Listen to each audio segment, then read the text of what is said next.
Ang pinagkukwentuhan pa namin nun, classmate, di ba, nababalitaan may yung misaya na darating yung misaya, di ba? Kasi dumating na yung dumating na yung pulang, yung red shepherd, mga baka, yung pulang baka, yung red shepherd na tinatawag. Kasi yun yung iaalay daw pag gagawin na yung third temple. Sabi ni Lola, yung Hudyo din kasi yung Hudyo din yung isaga niya. Kasi sinasabi rin na darating na daw yung sasakop sa, parang talagang siya, yung sasakupin niya sa buong mundo, sabi niya gano'n. Yung magpapakilala siya na siya yung Messiah.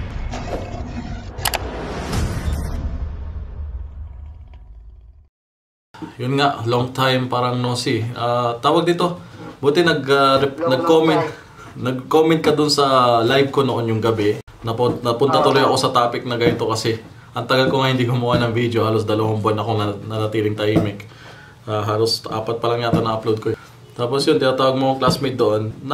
Familiar sa'yo, naalala kita. Oo, yung high school. Pero saan nga ba kita naging classmate? Second year or? Oo, second year nun. Classmate tayo nun. Nila Parak, mga Tagalukaw, tapos yung Babaliwan. So, kagang group, ano ka din? Crips? Oo, Crips tayo lagi.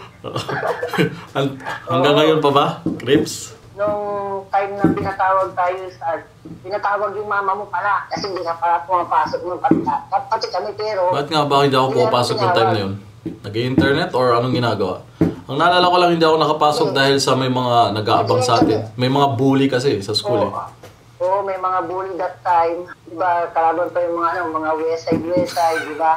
Pero wala na yun. Kasi siyempre, mga bata pa tayo. Kaya...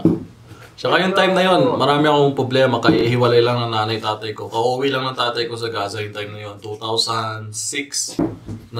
Galing kaming Cavite yun, kagagraduate lang yun ng doktor. Kasama na sana kami pa uwi sa kanya. Pero pinauna siya ng nanay ko, ayusin muna daw yung titira namin doon, tapos susunod kami. So yung nauna na siya, May ng 2006, hindi na kami nakasunod. Halos 2 times nag-apply nanay ko sa Egyptian Embassy kasi nagkagera yung time na yon, alam ko. Tapos doon pa na naboto yung mga grupo na ito, yung sinasabing Kamas. Naboto sila na maging gobyerno ng Gaza, kaya sila yung naging gobyerno time. So hindi kami nakauwi yung time na hanggang yun na, yung last na nakita ko na yung tatay ko for halos 20 years na ngayon. Kasi galing kami doon ng 2002, doon ako nag-elementary. Bale, pinanganak ako sa Pangasinan, sa San Carlos. Tapos nag-kinder pa ako dyan. Dati nga kami nakatira sa Amado, sa likod ng Lyceum, yung tatay ko at nanay ko. Kasi dyan sila nagkakilala talaga sa university. Mag-classmate sila. Sa may nature ba yun?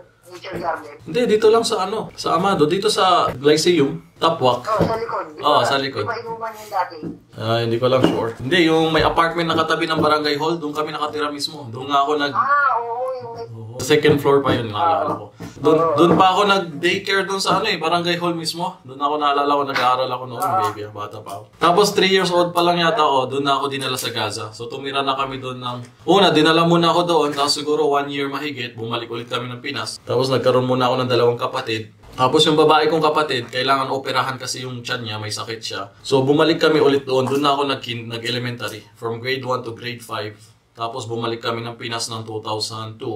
Nakahabol pa ako ng grade 6 sa Cavite. So yun na yung story, kaya yung 2006 na yan, hindi kami nakauwi. November, lumipat kami sa lola ko sa San Fabian. Tapos yun na, nakilala yun na ako ng 2007. Yung nalipat na ako dyan sa... Ang natatandaan ko dati nun, nung before nag-PTC pa, tapos, di ba pumunta yung lola mo, yung nanay ng... yung lola ko. Siya yung naghatid sa akin sa school. Kasi balita din kasi is magta-transfer ka ata nun. Galing akong San Fabian. May nagawa ko na hindi gusto ng lola ko, kaya nilipat niya ako dyan sa Dagupan. Okay, fast forward tayo. So ngayon, ito ng buhay. Nakarating ako dito sa Saudi noong 2016. Dami nangyari yung panahon na yun since na nag-graduate ng high school. Nag 2 years college na ako na IT, hindi ko tinapos dahil sa problema ng pamilya. Saka yung tatay ko hindi makapagpadala yung time na may family problem for short. So anyway, ngayon, matagal ko nang gusto ito na makapag-interview ako ng isang Pinoy, kababayan ko na. Tapos ngayon, talagang kababayan pa talaga, taga-Dagupan. Pero lola ko kasi originally nga sa Zamboanga, pero migrate na kami dyan sa Pangasinan. So ngayon, at least kakilala ko pa, pero hindi ibig sabihin na parang pambobola o ano man, ang sasabihin natin sa video na ito is lahat real talk. So speaking of interview, matagal ko nang gusto mag-interview ng taga-Israel yes, dating Palestine. Gusto ko mag-interview ng kababayan natin na taga doon kasi gusto ko din mag-practice ng parang journalism, yung ginagawa ng mga journalist karamihan. Talaga nasa gitna ka lang dapat at papakinggan mo yung both panig na boses kasi nagbibigay ka ng information sa mga tao. Unlike yung mga nagsilabas sa mga bias na vlogger sa atin, gawa ng content. Puro politiko. Pero pinagtatakpan yung katotohanan, pinagtatakpan yung human rights, pinagtatakpan yung mga civilian na mamatay. Parang bias, di ba? Ako nga mismo, ginawa ko ng video yung mga Kristiyanong pinapatay sa loob ng Gaza. Yung mga church na binobomba doon. Pinakalumang simbahan, pangatlong lumang simbahan ng mga Kristiyano. Kung gusto mo ng pangatlong lumang simbahan, andun sa Gaza. Pinakaunang simbahan ng Kristiyano, nandyan, di ba? Sa Jerusalem, sa Bethlehem. So, andyan talaga ang parang holy site nyo, mga Christian. So kami din mga Muslim, andyan din yung temple at ganun din sa mga Hudyo. So baka may mga katanungan ka siguro, i-explain mo muna ikaw muna mauna tapos sasagutin ko kapag ano yung may mga misconception ka ba or may mga katanungan ka ba tungkol sa nangyayari na ito at try ko sagutin sa mga nanonood inshallah. Para marinig nila yung both panig ng kahit wala ako sa Gaza pero tumira din ako doon for 7 years. So marami din ako na-experience doon na hindi na ilalagay sa balita noon or social media. At ganun din gusto din natin marinig kung ikaw, kumusta ka dyan? Nag-alala ba yung mga pamilya mo sa'yo? Na ikaw ba ay pinapauwi na ng government natin? Kumusta yung buhay mo dyan sa mga alam natin lumilipad na rocket mula sa Gaza? So kasi parehas tayong civilian, parehas tayong biktima, parehas tayong walang kinalaman doon. Ano ba mga away? Kasi politiko leader to leader nag-aaway. So naiipit dito tayong mga naghahanap buhay lang, mga simpleng tao na nagtatrabaho. So, sige, magsabi ka muna patungkol sa side mo, anong tingin mo, kumusta ka dyan sa Jerusalem ngayon? Sa Jerusalem ka ba, di ba? Sa Jerusalem ako mismo. 7 kilometers doon sa Old City, yung sa simbahan nyo. And then doon din sa simbahan din namin. 7 kilometers lang. Actually, kanina, pumunta ako doon kasi nagtirik ako ng kandila. Siyempre, may panalangin din, dasal. Ang nagtataka ako, kasi every time na magpupunta kami doon is maraming turist, daming tao. Pero ngayon parang makikita mo na mabibilang mo na lang na namimili ng mga souvenir item. Alam mo yung hindi ka sanay na makikita mo yung ganun na siyempre yung mga Arab na nakatira doon, may establishment din na nagbibenta. Alam mo yung naaawa ka dahil nga patay yung negosyo. Kasi doon din ako nagpapagupit talaga sa may Old City. Tinatanong ko bakit, sabi ko doon sa bakit walang tao? Oo, kasi natatakot yung mga turista na pumunta rito sa amin dahil akala din nila masama kami. Yun yung sinasabi ng gumugupit sa akin. Hindi naman porket na kalahi namin is masama din kami. Sabi ko naman sa kanya, hayaan mo lang sila, sabi ko.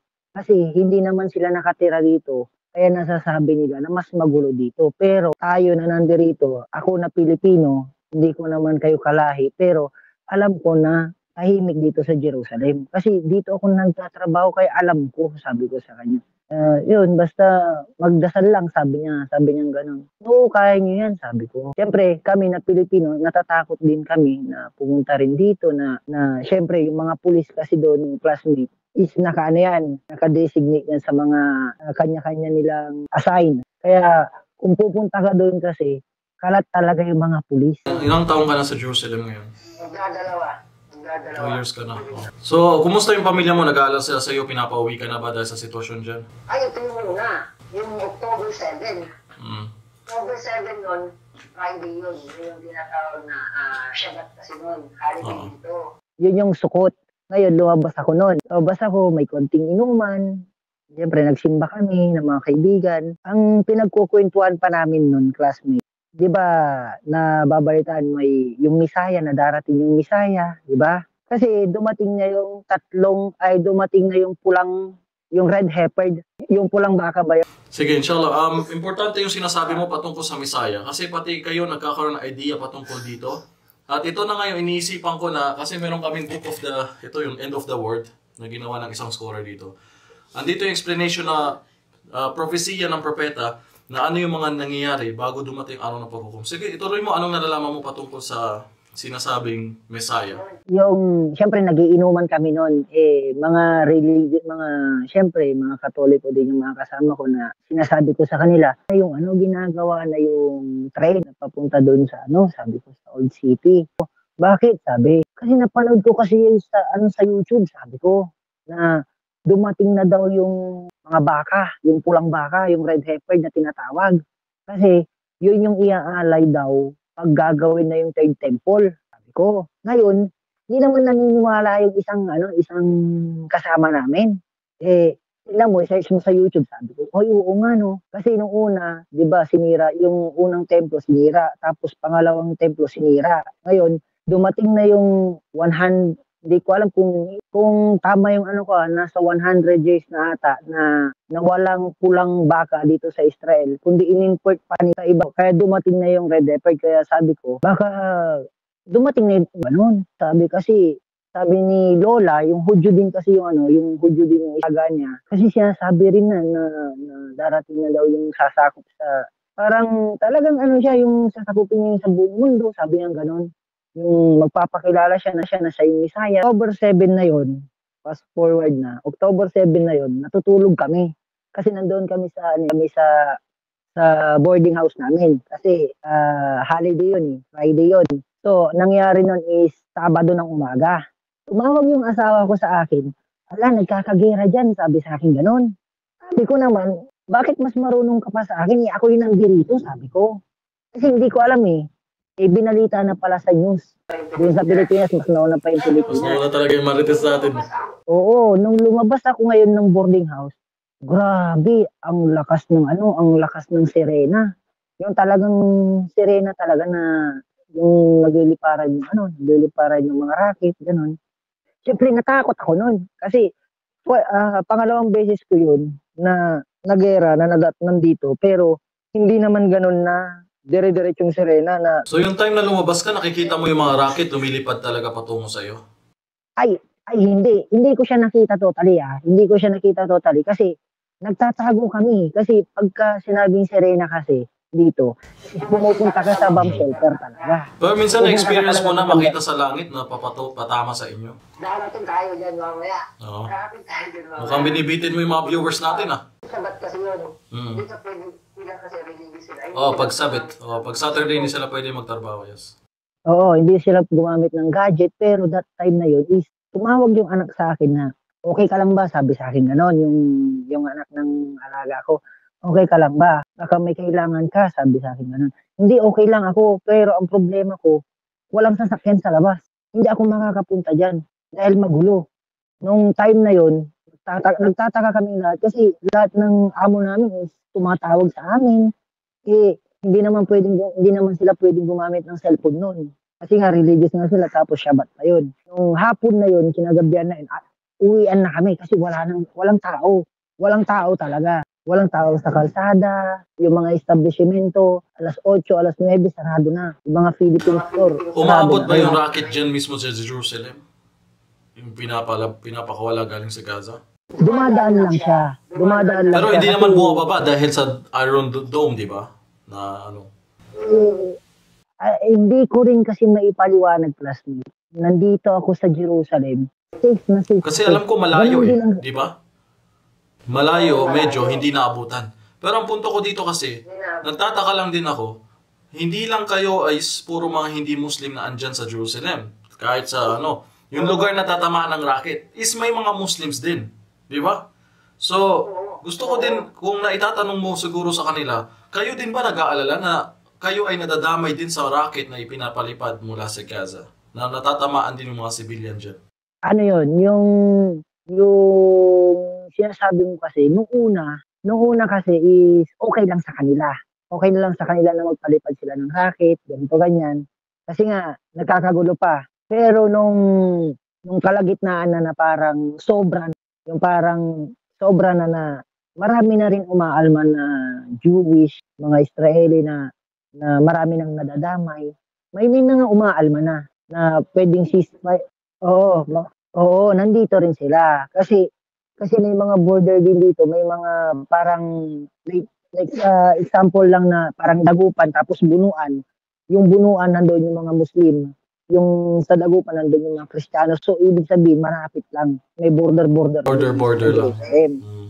Oo. Okay. Oo. May mga iba rin, may mga iba rin dito na nasa Dagupan. Halimbawa, nasa Dagupan, parang nasa Mayumbo siya, yung mga Jewish is nasa Dominican. Sabihin natin ganon.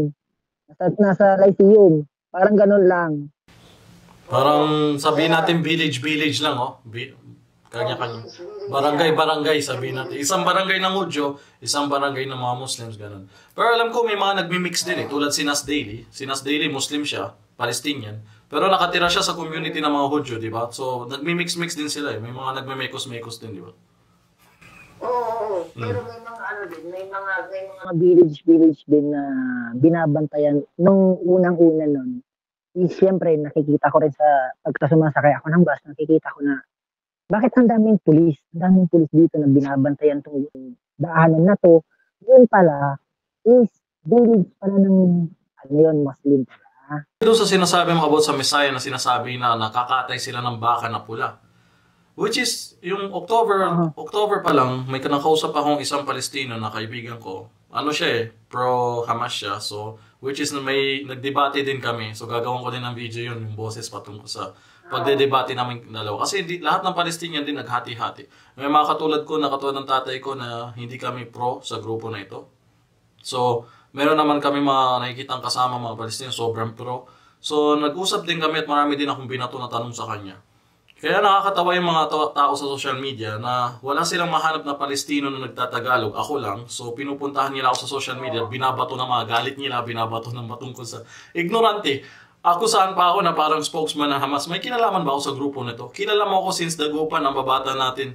Ilang taon pa ako. Anong kinalaman ko sa grupo na ito? May contact number ba ako nila? Kilala ko ba sila? Binoto ko ba sila yung 2006? Nandun ba ako? Samantala yung tatay ko sa totoo lang, marami din siya sinabi sa akin. Noon pa lang, yung nasa Dagupan pa tayo, tuwing nagpupunta ako sa internet shop. Minsan kaya din ako nagka-cutting classes kasi yung gera noon, yung high school tayo, may nagkagera sa Gaza. Lagi ako sa internet shop, tinitignan ko kung kumusta na siya. Punta ka sa net house. Punta ka sa net house dati kasi nagka-contest kami. Ikaw nanonood ka ng mga balita. Nagtatawag pa planning dati nun eh. Ano ba yung pinapanood mo? Umuwi ka na ng bahay kasi mamayang gabi may balita, sabi namin. Maglaro na lang tayo, sabi namin ganun sa'yo. Pero, hindi ka pa rin ang sige na naglalaro ka yun. Net house tayo naglalaro dati eh. Net house, minsan nasa may malingas. Kasi yun lang ang tanging kontak ko sa kanya eh. Hinahanap ko yung mga balita, kung titignan ko yung mga namatay, titignan ko doon kung ang kabilang ng tatay ko doon. Pag hindi ko siya nakita kabilang doon sa mga patay, doon ko nalalaman na okay, buhay pa siya. Yun lang ang tanging kontak ko sa tatay ko noong yung time na yun. So, by the way, yung sinabi nga ng kaibigan ko, alam mo kung anong kulang na lang, sabi niya, para makuha ng mga Hudyo o Zionismo ang temple na ito, yung which is nasa mga Muslim temple, ang tinatawag na Masjidul Aqsa. Isa, magkatay na lang sila ng 4 na baka, kakatayin nila doon, para pwede na silang magdasal doon, pumunta na. Sabi niya, yun na lang tanging kulang. Kasi kung usapang control, usapang hawak, ay nasa kamay na talaga nila noon panahon pa lang. So anyway, may mga itatanong ka sa akin na baka na hindi ka nalilinawan or may mga katanungan ka patungkol sa nangyayari, baka may isasagot natin. Tulad ng mga katanungan din ng mga viewers siguro, inshallah. Kumusta ang sitwasyon mo ngayon dyan sa Jerusalem? Sa sitwasyon namin dito ng ate ko, kasi kasama ko din yung ate ko. Siya rin yung nagsasabi sa akin kasi mas nauna siya dito, mag-6 na taon na siya. Sabi niya, lagi niya sinasabi, nung nandun pa ako sa Pilipinas, is safe talaga ang Jerusalem. Very safe ang Jerusalem. Pero sabi ko naman, dati nun, nung wala pa ako dito, is weak na, sabi. Parang pinapauwi. Nung nandito naman ako, doon ko ngayon na yung reality na safe nga talaga siya. Safe nga talaga siya. Yung sasabihin ng nanay ko na, uwi na kayo. Sasabihin din naman namin na, ito, walang halong walang halong kaplastikan to Sabi ko, kung uuwi ba ako dyan, is, yung sinasahod ko ba dito, isasahudin ko dyan. Yun yung sinasabi ko lagi. Kasi kung uuwi ako, hindi naman magulo dito, hindi naman masyadong worse. Yung talagang bumabagsak yung bomba dito sa amin. Hindi naman, sabi ko ganon. Kaya okay lang kami. Kasi yun din yung sinasabi ng amo ko na safe tayo dito sa Jerusalem. Safe tayo dito compare sa ibang bayan like Tel Aviv, parang ganun. And meron din naman classmate, meron din naman na nagsasabing nagpapauwi sila na kinukuha yung pangalan, kung gusto namin magpa-schedule. Pero may mga hindi kami nag-fill up nun. Kasi may form kasi nun. May form na ibibigay mo yung pangalan mo, passport number mo, telephone number mo, yung details mo ba. Pero hindi ko Madali ba makapag-abroad dyan? Kasi alam mo, iniisip ko din dati, kailan lang, kami ng asawa ko. Bakit hindi lang? Kasi may kaibigan din daw siya sa Israel, so nakikita sa Tel Aviv yata. So nakikita niya yung sahod ng isang nurse doon o isang caregiver. Na maganda talaga ang sahod ng caregiver dyan, no? Saka marami kang maalagaan talaga. So ako din, dahil nakapag-aral din akong caregiver dito, dahil naisip ko, para mapalapit siguro ako sa lugar na pinanggalingan ko, saka lalo sa tatay ko, sabi ko baka ito na lang yung tanging paraan na makabalik ako kung saan ako nanggaling. Na makabalik ako sa lupa na kung saan kami ninuno ko, pinanganak, kung saan talaga kami nanggaling. So sabi ko, bilang isang paraan na siguro, magamit ko yung passport kong Pinoy na makapag-apply ako ng caregiver dyan sa Israel para makapagtrabaho bukod sa magandang sahod na nandun ka pa sa malapit sa Jerusalem, pangarap ng mga Muslim kasi ito ang third holy masjid namin, holy mosque namin na mga Muslims. Itong Masjid al-Aqsa yung sinasabi mong temple. At least mapalapit pa ako doon. Saka pag may pagkakataon, pagbukas ang border ng Gaza, from Israel to Gaza, kasi pwede, dalawa lang ang daanan namin papasok ng Gaza. Either sa Egypt, from Egypt, bababa ka sa Cairo, tapos sakay ka ng taxi, 12 hours biyahe, papasok ng Rafah border. Yun ang lagi namin daanan tuwing pupunta kami ng Pinas. At pangalawang daan is Jordan. Kaya nga namili ako yung time na yun Jordan sana ako pupunta. Tapos, from Jerusalem, diretso ka na ng Gaza. Pero sabi ng tatay ko, medyo mas mahirap doon ang daanan. Pag galing sa West Bank ka dadaan ka pa sa Israel, masyadong maraming detalyadong checkpoint. Talagang kikilalanin ka, bakit ka nandoon, aalamin ka mabuti. Buti nga, Filipino passport, which is mas makakatulong sa akin. Pero pag nakita siguro ng pagmumukha ko, pagdududahan nila na hindi to purong Pilipino, so baka mahukay pa rin siya. Nilinis ko na yung social media ko na talagang wala nang about Palestine, wala nang usapan about Israel, lahat ng mga old videos ko. Kasi i-check din yun delikado ka din. Mismo ng Australian citizen Australian na Muslim, siya din nagkwento yung pumunta daw siya dyan sa West Bank is matindi daw yung checkpoint sa kanya. Yung pag-interview pa daw siya, pabalik-balik, ilang oras daw siya sa interview. Bakit ka pupunta dito? Anong gagawin mo? Sabi niya, bibisitahin ko lang yung mosque namin na pangatlong holy mosque namin. Magdadasal lang ako, taalis na. Uuwi na din siya ng Australia, hindi naman siya magtatagal. So, mahigpit at matindi. So, sa totoo lang, yung nga iniisip kong paraan na makapag-work din dyan, na makita yung lugar, the same time. Pero, yung nga, bigla ko naisip ngayon, paano pala kung andyan din ako, isa din ako sa madadamay na mamaya matamaan ng racket. Kaya hindi ako sang-ayon sa ginagawa nitong grupo na nagpapalipad ng racket. Ngayon, baka maraming bias na vlogger sa atin, puputulin itong video. Gustong-gusto nila itong part na sinasabi ko. Puputulin nila ito, sasabihin, galing sa Palestino mismo. Ikakat na lang nila. Ikakat niya lang itong mga bias na to. Hindi, gustong-gusto nila yung mga ganito na galing maghahanap ng kakampi. So, bago ako magsalita ngayon, inshallah, baka may gusto ka pang sabihin o itanong sa akin na ipaliwanag natin mabuti. Kung ano, ngayon sa side mo, sinabi mo na yung sitwasyon mo dyan. Ngayon, may mga katanungan ka ba na gusto mo maintindihan bakit kaya nangyayari itong gera? Yun din yung isang tanong ko din. Hindi sila matapos-tapos. Kada taon-taon na lang. Napapansin ko. Yes, kada taon. Totoo yan. Isang taon, isang taon, nung 2021, may gera. 2022, may gera. Parang sinasabi nila, yung mga nauna dito, sinasabi na, taon-taon yan, nagpapasabog sila. Pero, ang tanong ko, bakit? Pero hindi nila masagot, hindi nila may paliwanag sa akin ng mas maganda. Yung mga Pinoy din dyan? Bakit ganun? Sabi, bakit ganun na taon-taon lagi ang pasabog nila? Alam mo kung hindi magiging bias sa media, kung hindi din magiging bias sa media, kada buwan kamo ang nangyayaring gulo dyan. Kada buwan. Sa totoo lang kung hindi magiging bias sa media. Pero ikaw ngayon andyan, na nangyayari sa inyo, sabi mo naman, safe ka naman kayo dyan. Pero ano sa tingin mo pakiramdam ng mga Pinoy na kasi lumilipad ng rocket mula Gaza, tumatama sa kanila. Pero dahil sa Iron Dome, alhamdulillah, na ano naman kayo, nasi-save.